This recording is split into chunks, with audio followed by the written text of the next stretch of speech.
The moment the HOA president kicked open my lake cabin door, she thought she was about to expose a violation. What she actually interrupted was a private meeting with the most powerful law enforcement official in the entire state. The sharp crack of the cabin door slamming against the wall echoed across the still water outside, sending a flock of ducks skimming across the surface of Hollow Creek Lake. Morning fog hovered just inches above the waterline, the kind of quiet, peaceful morning that makes you forget the rest of the world exists. I had been sitting at the old oak table inside my cabin, nursing a mug of black coffee that still smelled faintly of cedar smoke from the fireplace. Across from me sat a man in a charcoal suit, sleeves rolled back slightly, reviewing a folder thick with documents. We had been talking quietly for nearly an hour, the low hum of cicadas and the distant slap of water against the dock filling the pauses in our conversation. That's when the shouting started. HOA inspection. The voice carried across the deck before the door even opened. Then came the heavy footsteps on the wooden porch. The sound of heels striking old planks. Fast, confident, entitled. I remember glancing up from the table, already knowing exactly who it was before she even reached the door. Rebecca Whitmore never knocked. She never asked permission. People like Rebecca didn't believe the rules applied to them. The next second the door burst open so hard it rattled the picture frames hanging on the log walls. Rebecca Whitmore stormed into my cabin like she owned the place, clipboard tucked under one arm, sunglasses pushed up into her perfectly styled blonde hair. Behind her stood two men in matching security jackets holding small cameras like they were filming a documentary about criminal activity. Rebecca didn't even look at me at first. Her eyes swept the room with that same tight smile she used at every HOA meeting, the one that always said she had already decided she was right. There it is, she said loudly, gesturing around the cabin as if presenting evidence to an invisible jury. Unauthorized structure use. I knew it. The security guard stepped inside behind her, cameras raised, slowly panning across the room like they were collecting proof of some massive violation. The smell of expensive perfume drifted through the cabin air, mixing awkwardly with the scent of coffee and lake water. Rebecca finally looked at me then, and her smile widened like she had just caught someone red-handed. "Mr. Carter," she said sweetly, the kind of sweet that could peel paint off a wall. "You really should have just joined the association like everyone else. It would have saved you a lot of trouble." I leaned back in my chair, listening to the floorboards creak beneath her heels, watching the cameras record every second. Rebecca Whitmore thought she had just walked into a victory. What she hadn't noticed yet was the man sitting across from me at the table. The man calmly closing the legal folder in front of him. The man who, at that exact moment, happened to be the state attorney general. And Rebecca Whitmore had just interrupted an official investigation without realizing it. "My name is Daniel Carter, and that cabin sitting 30 feet from the edge of Hollow Creek Lake has been part of my life longer than Rebecca Whitmore has been running her little suburban empire. My grandfather built the place in 1972 with his own hands, hauling cedar logs down a dirt road that barely existed back then. There were no homeowners associations, no inspection committees, no laminated rulebooks about mailbox colors or approved deck stains. Just a quiet lake, a wooden dock, and a patch of land where a man could breathe. The cabin is not big by any stretch of imagination. 1,200 square feet, 2 bedrooms, a stone fireplace that still smells faintly like smoke every time the wind shifts across the chimney. The front porch faces east so the sunrise spills across the water every morning like liquid copper. If you stand on the dock at 6 o'clock you can hear nothing but the soft buzz of cicadas and the slow creak of the boards under your boots. That quiet is exactly why I bought the property from my family 8 years ago after my grandfather passed away.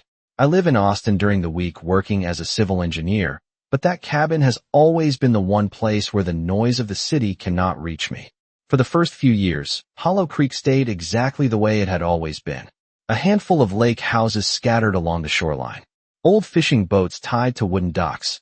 Neighbors who waved when they passed and minded their own business the rest of the time. Then the developers arrived.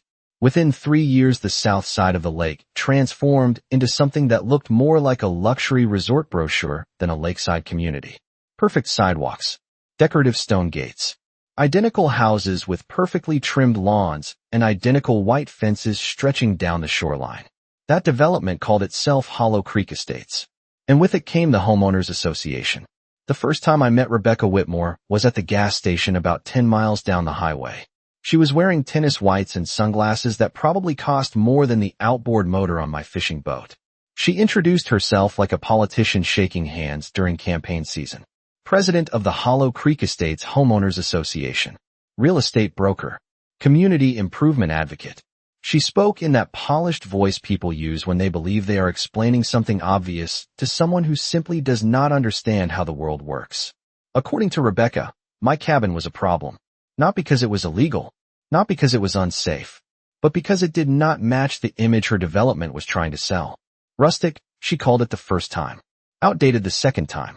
Eventually, she started using a phrase that made her meaning crystal clear. Not consistent with community standards. The problem with Rebecca Whitmore was that she believed the lake belonged to the association simply because most of the houses around it did. But my property sits on land that was subdivided decades before her development even existed. My cabin was never part of the Hollow Creek Estates charter. It never signed the association agreement. And no matter how many letters her office mailed or how many inspections she threatened, the truth stayed the same. The Homeowners Association had absolutely no authority over my land. That fact seemed to bother Rebecca Whitmore more than anything else in the world. Rebecca Whitmore did not start with breaking doors or surprise inspections. People like her never begin with something that obvious. They begin with paper. The first letter arrived about 6 months after Hollow Creek Estates finished construction on the south shoreline. I remember pulling it from my mailbox late on a Friday afternoon while the air still smelled like warm pine and boat fuel drifting across the water. The envelope carried the neat blue logo of the Hollow Creek Estates Homeowners Association printed across the top like it was some kind of official government agency. Inside was a friendly-looking notice explaining that my property had been flagged during a routine shoreline compliance review. According to the letter, the association had concerns about dock standards, exterior maintenance guidelines, and environmental harmony with the surrounding community. It was written in that same polished tone Rebecca used when we first met, the kind of language that sounds polite until you realize every sentence is quietly telling you that you are wrong. At the bottom of the page was an invitation to attend an association meeting where they would be happy to discuss bringing my property into compliance with neighborhood standards. I remember laughing when I read it because the entire thing was based on an assumption that simply was not true. My land was never part of their association. The next letter arrived 2 weeks later. This one was less friendly. It referenced specific sections of the Hollow Creek Estates bylaws and listed 3 violations related to landscaping, dock materials, and exterior lighting after sunset. The notice included a schedule of fines that would begin accumulating if the violations were not corrected within 30 days. That was when I realized Rebecca Whitmore was not simply misunderstanding the situation. She was testing how far she could push. I drove down to the county records office the following week and asked the clerk to pull every document related to my parcel of land. The old filing cabinets smelled like dust and aging paper, the kind of place where the past hides quietly in metal drawers. 30 minutes later, the clerk slid a stack of records across the counter confirming exactly what I already knew. The cabin property had been subdivided in 1971, nearly 20 years before the Hollow Creek Estates development was even proposed. There was no association covenant attached to the land, no shared shoreline agreement, no legal authority granting the Homeowners Association any jurisdiction over the property whatsoever. I mailed copies of those documents to the association office along with a short letter explaining the situation in simple terms. I thought that would be the end of it. For most reasonable people it would have been. Rebecca Whitmore was not most people. The violation notices did not stop. If anything, they multiplied. Certified letters, emails, printed warnings taped to the cabin door during the weeks I was not there. Every message carried the same quiet message beneath the legal language. She believed that if she applied enough pressure, eventually I would give in and sign the association agreement just to make the conflict disappear. What Rebecca never understood was that some pieces of land are older than the rules people try to place on them. And some owners are patient enough to wait while someone else keeps digging a deeper hole. Rebecca Whitmore did not appreciate silence. When I stopped responding to the violation letters, the situation shifted from paperwork to something more personal. The next Saturday morning, I arrived at the cabin just after sunrise, the gravel crunching beneath my truck tires as the fog lifted slowly off Hollow Creek Lake. The air smelled like wet cedar and outboard fuel drifting from a fishing boat somewhere down the shoreline. Normally the place was quiet at that hour, but that morning a white Lexus SUV was already parked beside the narrow dirt turnout near my dock. I did not need to see the license plate to know who it belonged to. Rebecca stood near the edge of my property line holding a clipboard and wearing the same confident expression she carried at association meetings. Two men in matching polo shirts stood beside her, both wearing badges that read Hollow Creek Estate Security. They were not police officers, not county inspectors, just private security hired by the association. Rebecca turned as I stepped out of the truck and gave me a bright smile that felt more like a performance than a greeting. She gestured toward the cabin with the tip of her pen, as if she were pointing out a defect on a construction site. According to her, the association had conducted an external review of shoreline properties and determined that my dock, my exterior lighting, and even the color of my cabin roof did not align with what she called the architectural harmony of the lake community. The phrase sounded almost rehearsed. I reminded her, calmly and clearly, that my property had never joined the homeowners association and never would. Rebecca listened the way someone listens when they are waiting for their turn to speak rather than actually hearing what is being said. She explained that while my land might technically sit outside the association agreement, the presence of my cabin affected the overall property value of the development. That was when I realized something important about Rebecca Whitmore.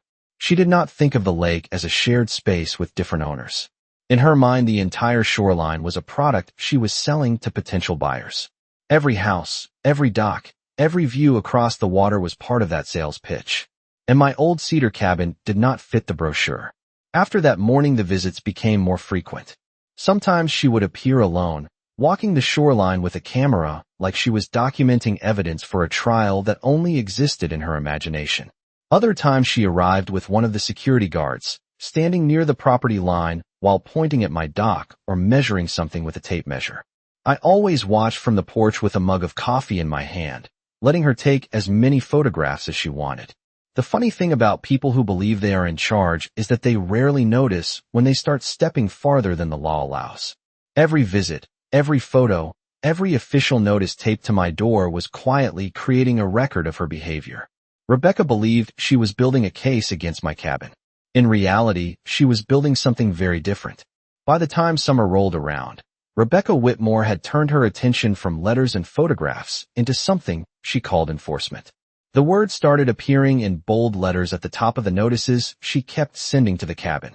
Each envelope arrived with thicker paper, sharper language, and longer lists of supposed violations that had nothing to do with any law outside the homeowners association she believed controlled the lake. One notice claimed my dock lighting was visible from the development across the water. Another claimed my roof color did not match the community aesthetic. One even suggested my fishing boat created visual inconsistency along the shoreline. Reading those letters felt less like dealing with a neighborhood dispute and more like watching someone invent rules as they went along. I still remember one Saturday afternoon in late July when the lake was busy with boats and the sun reflected off the water like polished glass. I had just finished repairing one of the dock boards when a small pontoon boat eased toward the edge of my property. Rebecca stood on the front deck wearing the same white sunglasses and holding that clipboard again like it was a badge of authority. She did not step onto my dock that day, but she floated just close enough to look over the shoreline and point her camera toward the cabin. The engine idled softly while she dictated notes into her phone, occasionally glancing up at the roof or the windows as if measuring them against some invisible checklist. People fishing along the far side of the cove slowed down to watch the scene unfold. The whole thing had a strange theatrical quality, like she believed an audience was waiting to see her prove something. When she finally turned the boat away, I knew exactly what would happen next. 3 days later, another envelope arrived.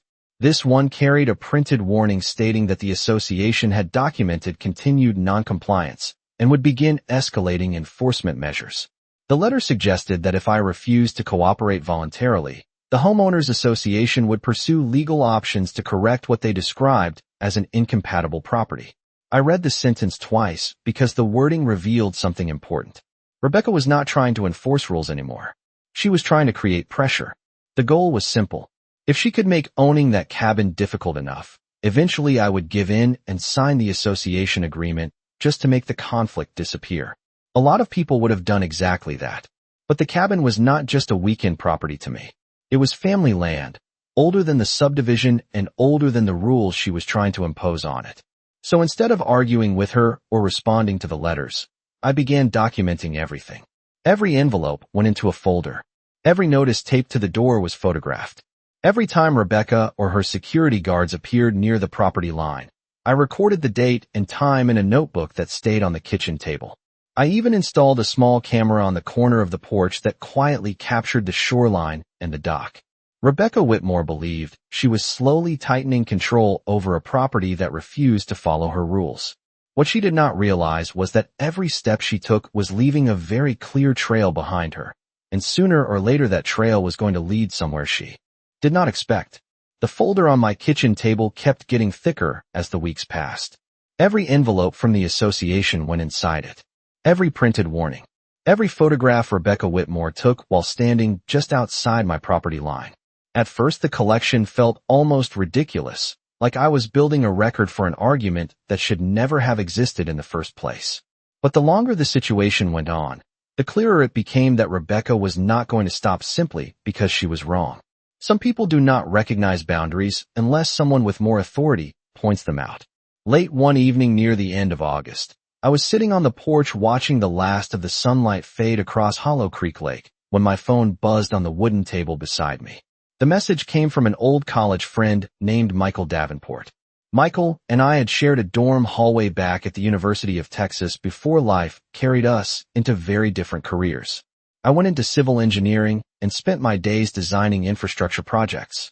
Michael went into law, and somewhere along the way his career climbed much higher than either of us had ever expected during those late-night study sessions years ago. By the time that message arrived, Michael Davenport was the state attorney general. His text was simple. He asked if the cabin was still standing and whether the coffee on that porch was still as good as he remembered from a fishing trip we took years ago. I laughed when I read it and told him the coffee had not improved, but the view had not changed either. He replied that he would be passing through the area the following week and wondered if he could stop by for an hour to talk about something related to a broader investigation his office was conducting along several lakeside developments. That was the first time I realized the situation with Rebecca might be part of something bigger. Over the next few days, Michael and I exchanged a few more messages, setting a time for him to visit the cabin the following Friday morning.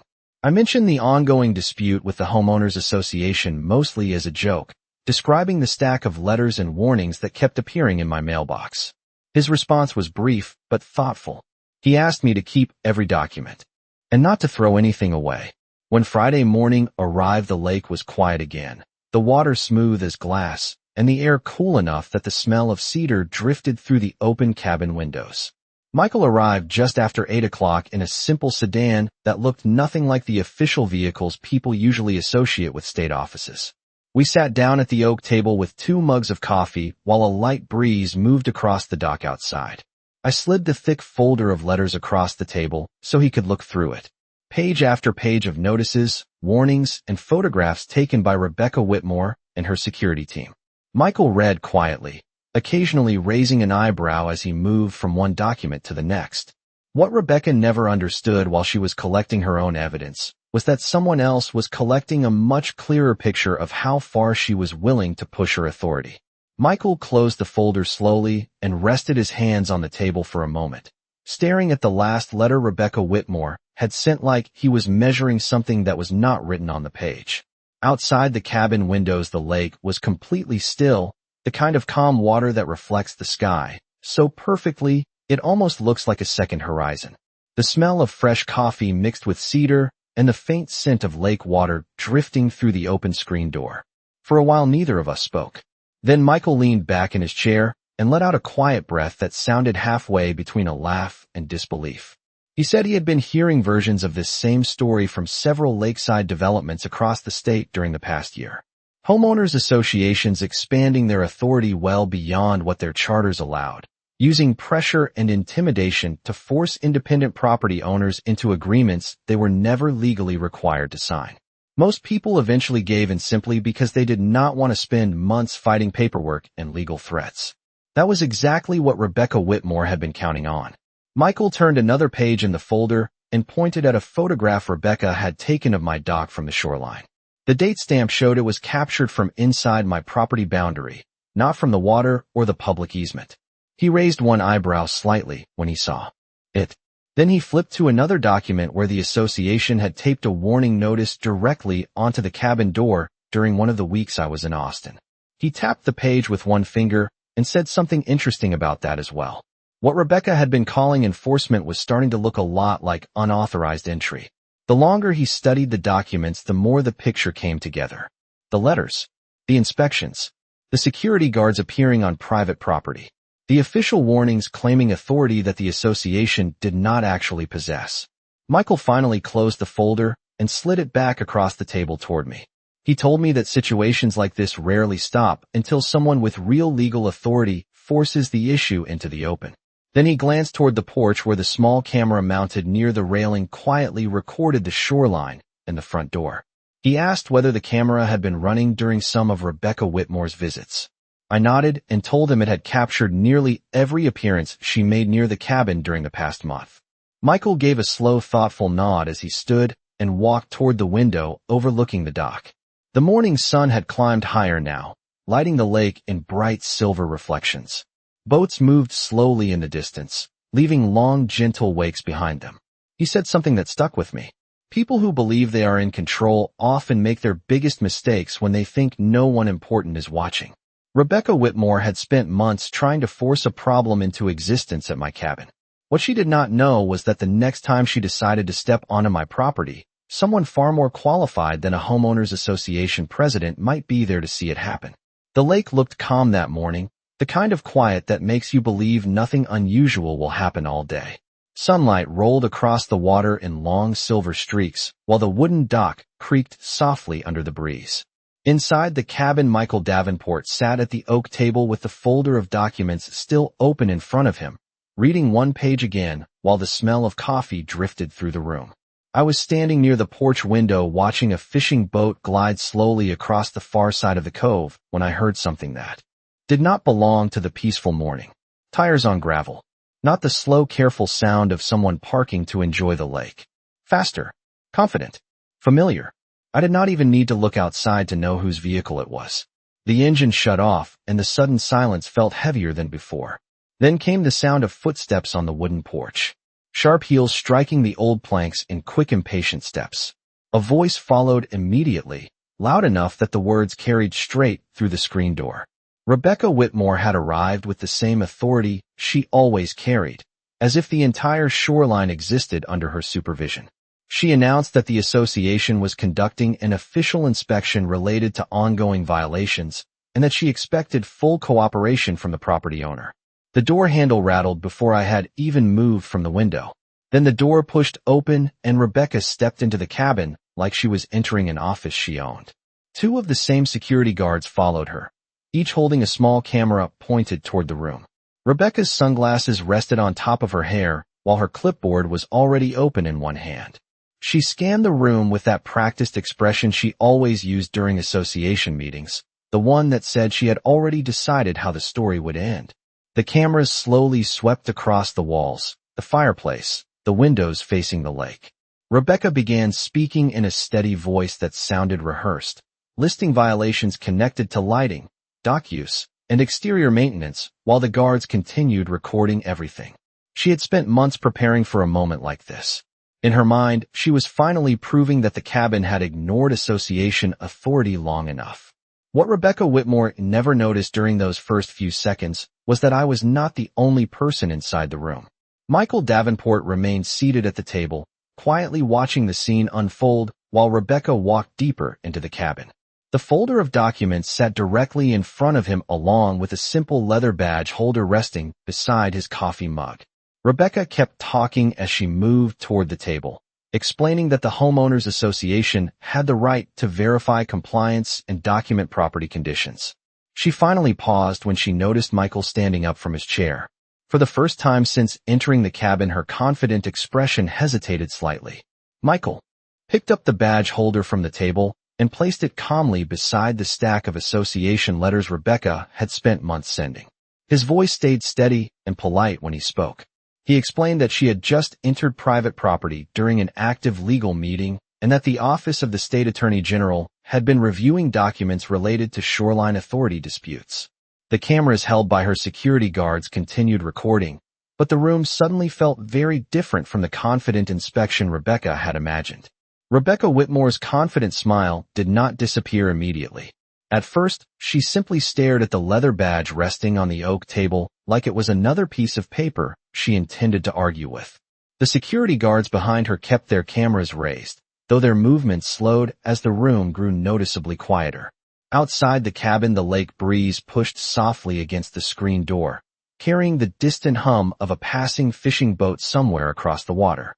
Michael Davenport stood beside the table with the calm posture of someone who had spent years inside courtrooms where patience mattered more than volume. He did not raise his voice or make any dramatic gesture. He simply explained that the documents Rebecca Whitmore had spent months creating had already been reviewed by his office as part of a broader investigation involving several shoreline developments across the state. The folder of letters, inspection notices, and photographs sat open beside his badge like a timeline of every step the association had taken. Rebecca's eyes moved slowly across the pages, recognizing her own handwriting, her own signatures, and the printed notices she had personally authorized. For the first time since entering the cabin, she seemed to realize that the cameras in the hands of her security guards were recording something very different from the violation report she had expected to produce. Michael pointed out calmly that homeowners associations operate under very specific legal boundaries. They can enforce rules only within the agreements that property owners voluntarily sign. When those limits are ignored and pressure is applied to properties outside those agreements, the situation can move from neighborhood dispute into something far more serious. Rebecca listened without interrupting this time. The confident tone she carried into the cabin had faded into something quieter, more cautious. She glanced toward the guards as if considering whether they should stop filming, but by then the moment had already been captured. The letters she sent, the inspection she conducted, the decision to step into a private property during what she believed was another routine enforcement visit. Michael did not accuse her of anything dramatic. He simply explained that his office would be reviewing the full record, including the video footage and the documentation already gathered during the investigation. The lake breeze continued moving through the open window while the room remained still. After a long moment, Rebecca closed her clipboard slowly and nodded once. She said very little as she turned toward the door and stepped back onto the wooden porch, the security guards following behind her with their cameras lowered. The sound of their footsteps faded across the dock and then down the gravel path where the white Lexus waited beside the road. When the engine started and the vehicle disappeared beyond the trees, the quiet of Hollow Creek returned just as suddenly as it had been interrupted. Michael gathered the documents back into the folder and placed the badge inside his jacket pocket. He glanced around the cabin once more before offering a small smile. The lake outside looked exactly the same as it had that morning, sunlight moving slowly across the water while the dock shifted gently in the breeze. Some conflicts end with shouting or dramatic scenes. This one ended with something much simpler. The moment Rebecca Whitmore finally realized that authority does not belong to the loudest voice in the room. Real authority simply waits for the right moment to speak.